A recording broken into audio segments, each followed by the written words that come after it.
एक अंधेरी रात थी और रामकुमार खेत में आवारा पशुओं की रखवाली कर रहा था। रात के ठीक 12 बज रहे थे और रामकुमार की पत्नी और रामकुमार के दोनों बच्चे अपने ननिहाल गए हुए थे। रामकुमार पीछे से खेत के बने मकान में अकेला था और बेचारा रामकुमार अभी वहाँ नया नया ही आया था। उसे नहीं पता था कि यहाँ मेरे अकेले होते ही मेरे साथ कुछ ऐसा होगा जिसकी मैंने कभी कल्पना भी नहीं की। ठीक रात के 1 बजते ही रामकुमार सो रहा होता है और उसकी छाती पे कोई आके बैठ जाता है और उसका गला दबाना शुरू कर देता है। घनी अंधेरी रात थी, सुनसान जगह थी, आसपास कोई था नहीं। उसे कुछ समझ नहीं आ रहा था।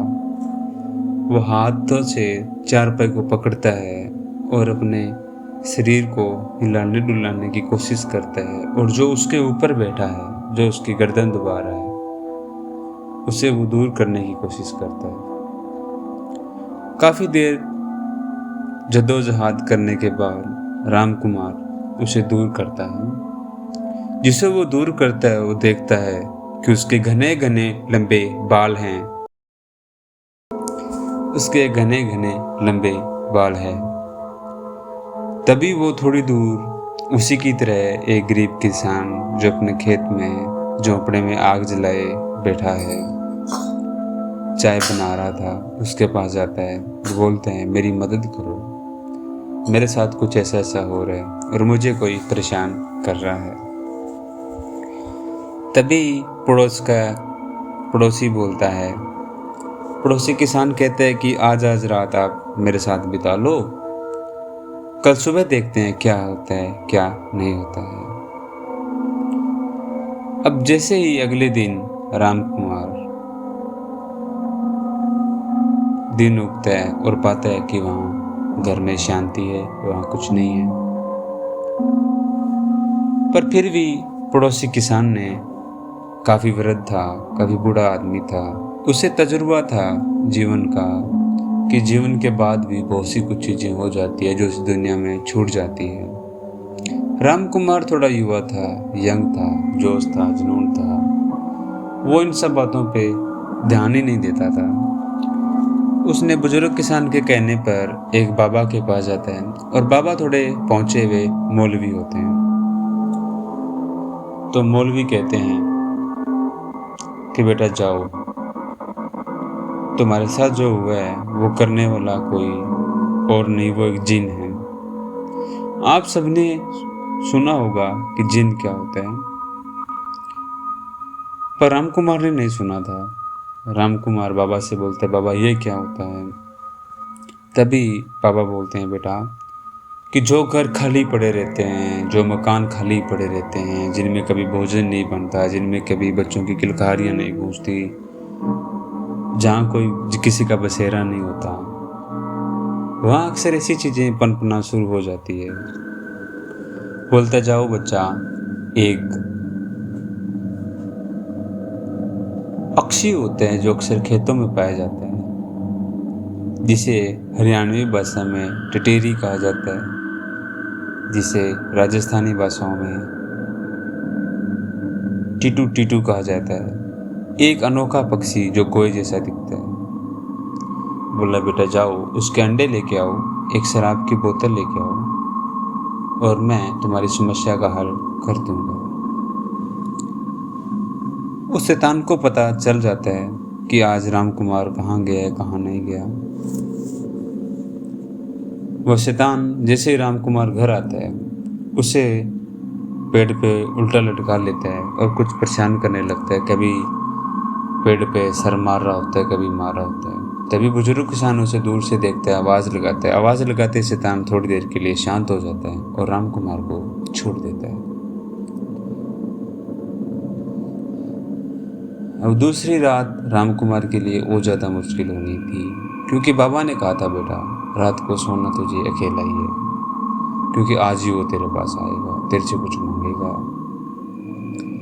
और तुझे उससे बचना होगा। दूसरी जैसे शाम ढलती है, राम कुमार के दिल की धड़कनें तेज होना शुरू हो जाती है, क्योंकि उसने अभी पहली रात का मंजर भुलाया नहीं था। उसके आंखों के सामने वो मंजर चल रहा था। जैसे रात ढलती है, 9-10 बजे तक सब ठीक चल रहा होता है। जैसे जैसे रात का कड़ा पहर पास में आना शुरू होता है, राम कुमार को कुछ सनसनी आवाज़ें शुरू होना शुरू हो जाती है, और सनसनी आवाज़ों में कुछ ऐसा आता है, आओ आओ राम कुमार मेरे पास आओ, मुझे तुम्हारी ज़रूरत है। पर बाबा ने कहा था कि घर के बाहर नहीं निकलना। कभी शैतान पड़ोसी फार्मर्स की आवाज़ निकालता, कभी किसान उसकी बीवी की आवाज़ निकालता, कभी उसके बच्चों की आवाज़ निकालता। कुछ ज़्यादा ही बच्चों की रोने की आवाज़ आने लगती है, और राम कुमार अपने आप को संभाल नहीं पाता और घर के बाहर निकल देता है। जैसे ही घर के बाहर निकलता है और देखता है कि वहाँ कोई नहीं होता है, और वही शैतान खड़ा होता है, और वो राम कुमार को वापस से अपने नीचे दबा लेता है मिट्टी में, और उसके गर्दन को पकड़कर उसे मारने की कोशिश करता है। उसकी 1-2 आवाज़ें पड़ोसी किसान के पहुँचती है, किसान आता है, उसे छुड़ाता है और अपने पास ले जाता है।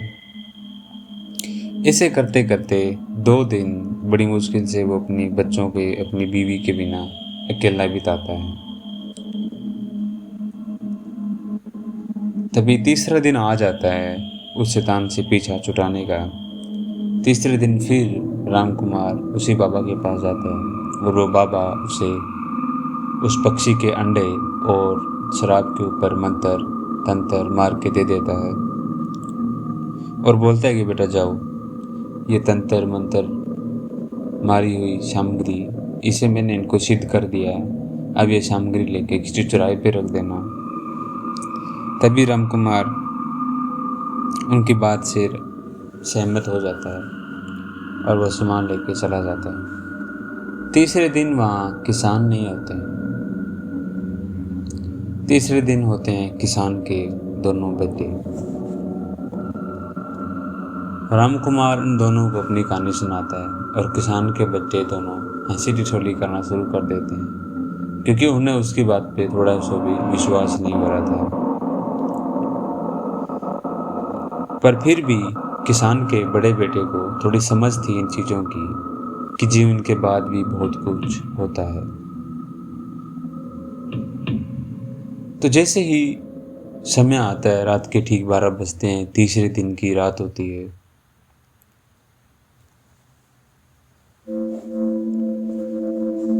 तीसरे दिन की रात होती है। राम को कुमार को ठीक 12 बजे के लिए शमशान घाट में वो सारी सामग्री छोड़ने जाना होता है। देखो, कुछ ऐसा है कि हिंदू पुरानी कथाओं में ऐसा माना गया है कि ये सब चीज़ें होती है, जो शरीर होता है उसकी प्यास सामग्री से बढ़ती है, सामग्री से मिटती है, पर जो आत्मा जो होती है उसको कुछ नहीं चाहिए होता है, बस उसे एक एहसास चाहिए होता है कि उसे वो चीज़ मिल गई है। तो राम कुमार बाबा के कहने पे रात के ठीक 12 बजे चला जाता है, पर बाबा ने उससे कुछ खास बातें कही थी। वो बातें राम कुमार उस चौराहे पे भूल जाता है। राम कुमार सामान रखता है, सामान रखने के बाद में उसे फिर अपने बच्चे की आवाज़ सुनाई देती है, वो पीछे मुड़ मुड़ के देख लेता है। जैसे वो पीछे मुड़ के देखता है, उसे कुछ दिखाई नहीं देता, और उसे बाबा की बात याद आ जाती है। उसे बाबा ने कहा था कि बेटा, जैसे तू सामान रखेगा, वो तेरे को उलझाने की, वो तुझे सुलझाने की, वो तुझे भ्रम में डालने की कोशिश करेगा। वो हो सकता है तेरी बीवी बनकर तुझे आवाज़ दे, तेरे बच्चा बनकर तुझे आवाज़ दे, किसान बनकर तुझे आवाज़ दे। तुझे पीछे नहीं मुड़ना, क्योंकि जैसे तुझे पीछे मुड़ेगा, वो चीज़ तेरा पूरी उम्र भर के लिए साथ है, वो नहीं छोड़ेगी। पर राम कुमार इस चीज़ को भूल जाता है, क्योंकि दिन के काम काज में बिजी होता है। जैसे शाम होती है वो डर जाता है, और रात को 12 बजे बाद भूल चुका था कि मुझे बाबा ने ऐसा कुछ भी कहा था। पर किसान का बड़ा बेटा थोड़ा समझदार था। उसे पता था कि अगर इससे थोड़ी बहुत मिस्टेक होगी तो इसे वो आत्मा वापस आने नहीं देगी। और राम कुमार ने कुछ ऐसा ही किया। अब आगे की कहानी जानने के लिए सेकंड पार्ट का इंतजार करें।